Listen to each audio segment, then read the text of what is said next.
and gents, Mike Bash again from the Bash Institute. And in this video, what I want to discuss is the most valuable asset that you have. And that is you as a person. And that is looking after yourself. So I'm going to show you the 6 best doctors in the world that if you use these doctors, you're going to have a long and fulfilled life. I'm breathing in the chemicals.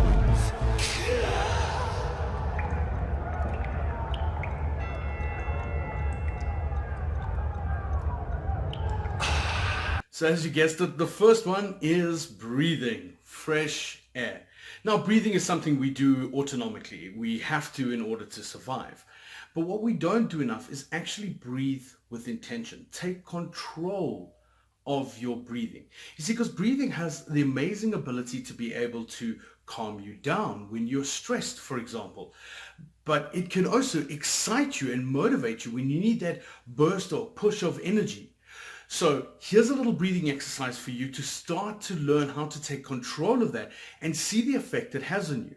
And it is quite simple. It is breathing in through your nose and out through your nose. But what you want to do is you want to have it as one complete in and one out, not choppy. You don't want to go in and out. You want to have it as smooth as possible. For example,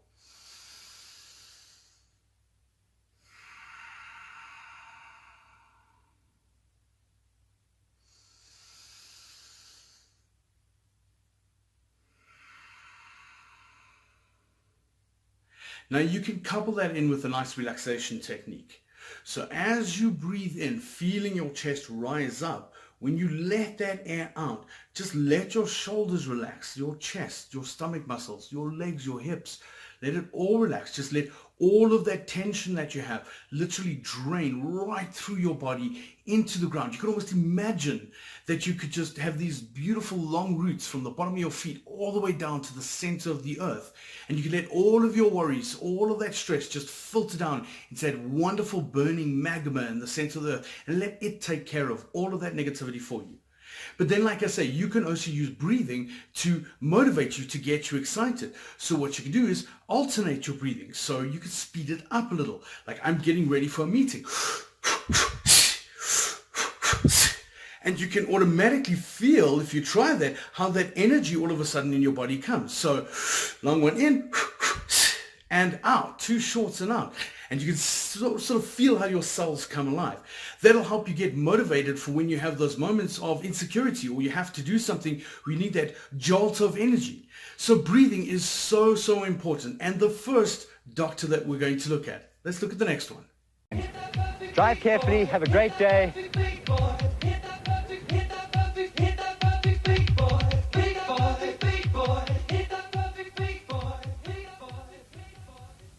So this doctor is probably the most obvious one of them all.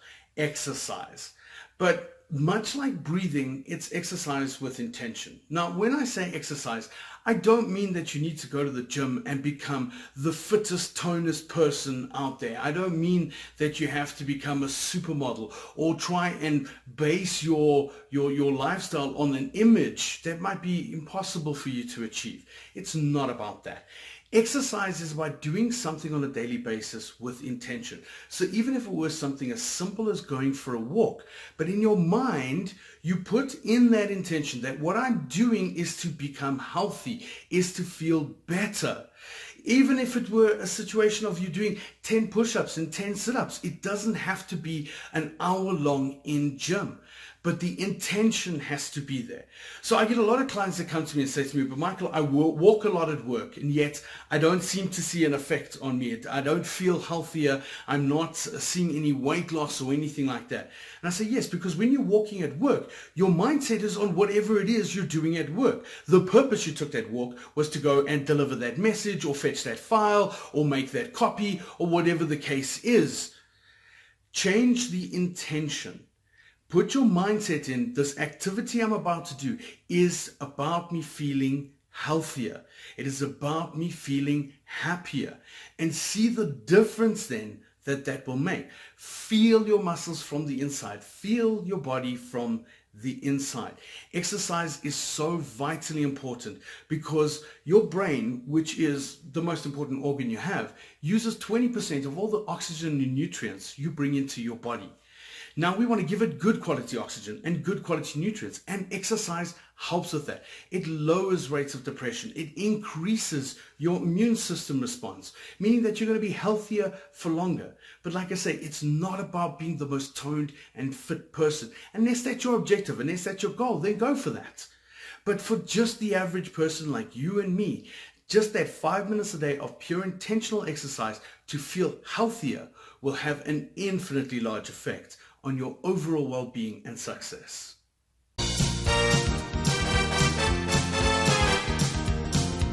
My next doctor is my favorite doctor, and that is good old sunshine, vitamin D. Vitamin D is so important to us.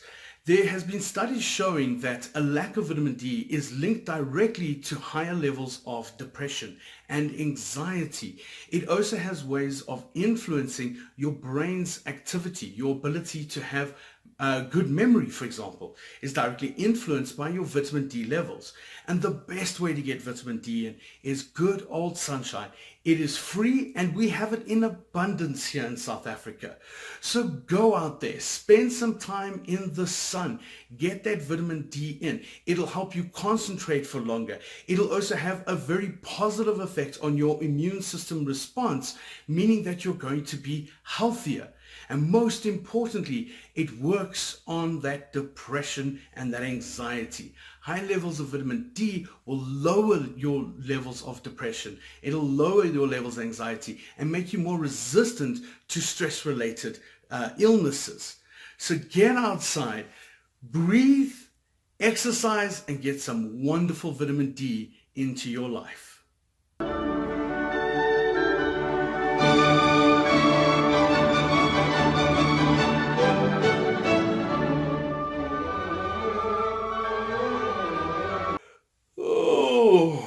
Wow, that clip just made me feel a little bit fatigued. And that's the next one we're looking at. Good sleep. We don't get enough quality sleep in our life. In an international study, they showed that on average, 78% of people do not get enough sleep, and thus their stress levels are much higher. Their immune system response is much lower. Their objectivity, their ability to deal with complex problems is severely affected by the lack of sleep. And the reason for that is that when we sleep, we produce a neurotransmitter called melatonin. And melatonin has multiple effects on our life. Chiefly, it influences our immune system response. So we are more resistant to things like stress-related illnesses, but also things like colds and flus and the normal type of illnesses that we can come across.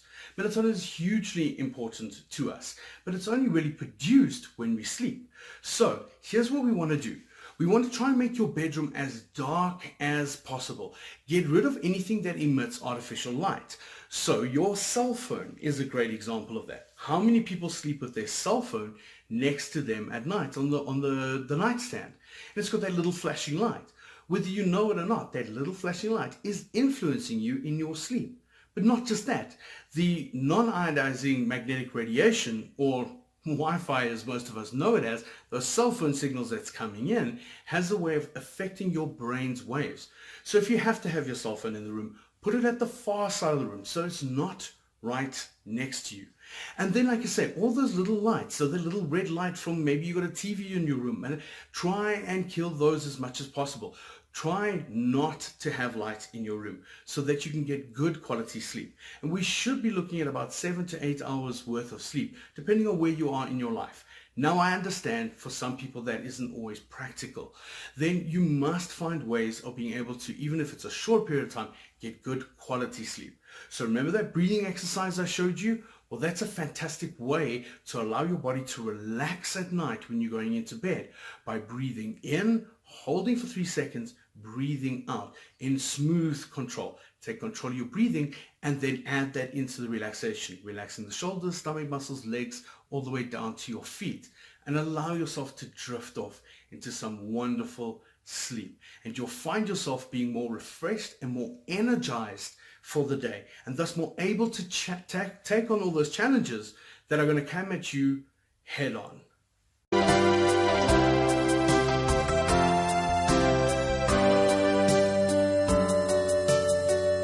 So my fifth doctor is probably one of the most important things to human beings, and that is what we call sociability. Being social, connecting with other human beings. Now, why I say this is so important is because to human survival, sociability is the most important factor, and it's easy to prove. If I were to take a walk in the bush by myself and I were to come across a lion, 100% guarantee I'm in trouble. I don't know about you, but I am not lion fighting material, and I don't think I could outrun a lion. So if I'm there by myself, 100% guarantee I'm in trouble. Now, I don't like those odds. So what will I do is I'll go find a friend. And I'll say, well, don't you want to come take a walk with me? Now we're both walking in the bush and we both come across the same lion. Now there's only a 50% chance that I'm in trouble. And why is that?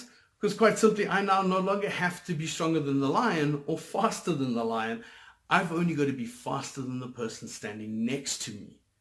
But now I'm sure they wouldn't want those odds either. 50-50, not really good. So what will we do? We'll go find 10 people. Now I've got a 1 in 10 chance, and so on and so forth. So sociability is why the human species has evolved to the point it's evolved to. It's why we are so successful as a species on this planet, is our ability to work together. But from a neurological point of view, it is even more important. There are multiple studies out there which have shown people past retirement age, so from the age of 65 to 85, those people that stayed engaged, that stayed involved, that went to social clubs or volunteered their time, had an 80% less chance of contracting a neurological degenerative disease like dementia or Alzheimer's. And their immune system response was much, much higher, meaning that they were more resistant to other old age ailments that came along, compared to the other group who did not get involved, who stayed by themselves, and their decline was rather rapid thereafter. So being social is hugely important to us as people. It's important to your brain's health, but it's also important to your body's health.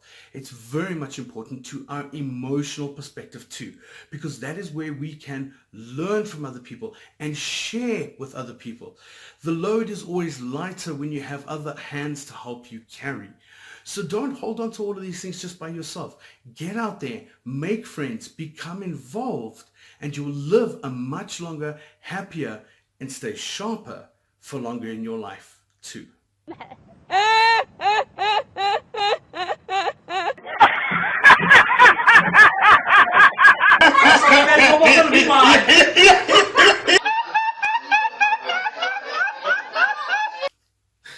And now my last doctor, my personal favorite doctor, laughter. And I hope that in this video I've been able to inspire a little bit of laughter in you too. Laughter is so important to us. Studies have proven that if you laugh really, really hard, it uses up, it tenses up your muscles, but thereafter your muscles are relaxed for up to 45 minutes longer than what exercise can do for you. It is a way of releasing endorphins, the feel-good neurochemistry in your brain. It has a wonderful way of lowering the impact of anger, for example. So if you're really angry with a person and you can get them to laugh, it is a way of cutting that tension in that situation. But it also has a wonderful way of working on some of the depression sides of our neurology by lightening that mood up. And it can be a simple thing as just laughing, just allowing yourself to laugh. So go ahead, as you said, I know this may seem kind of crazy, but just laugh to yourself. Feel that truly belly laugh coming out, and the smile and that wonderful feeling that comes along with it. So my 6 doctors, like I said, breathe properly, right? Get some good oxygen. Take that in intentionally. Exercise with intention. Doesn't have to be an hour long in a day, even if it's 5 minutes with good intention. Get out there, get some great sunshine. Wonderful thing is you can combine those. Combine breathing with exercise and sunshine, right? Be social with people. Connect with people. Get good quality rest. And don't forget to laugh. Life is serious. Life is hard. Be kind to yourself. There is enough out there to bring you down. Lift yourself up. And the best way to do that is to look at those challenges and see how funny they really are. One of the most liberating things in my life, and I went through a really difficult patch, was to look at the problems I was having and actually step back and laugh and just enjoy it. Look at that. Oh, whoa, that's not good. But now that I feel better about it, I'm more likely to find a creative solution to solving it. So ladies and gents, I hope you've enjoyed that. That's my 6 best doctors for you. Go and use them and you will definitely start seeing an improvement in your overall well-being and quality of life. Looking forward to continuing with you on this journey. Cheers for now.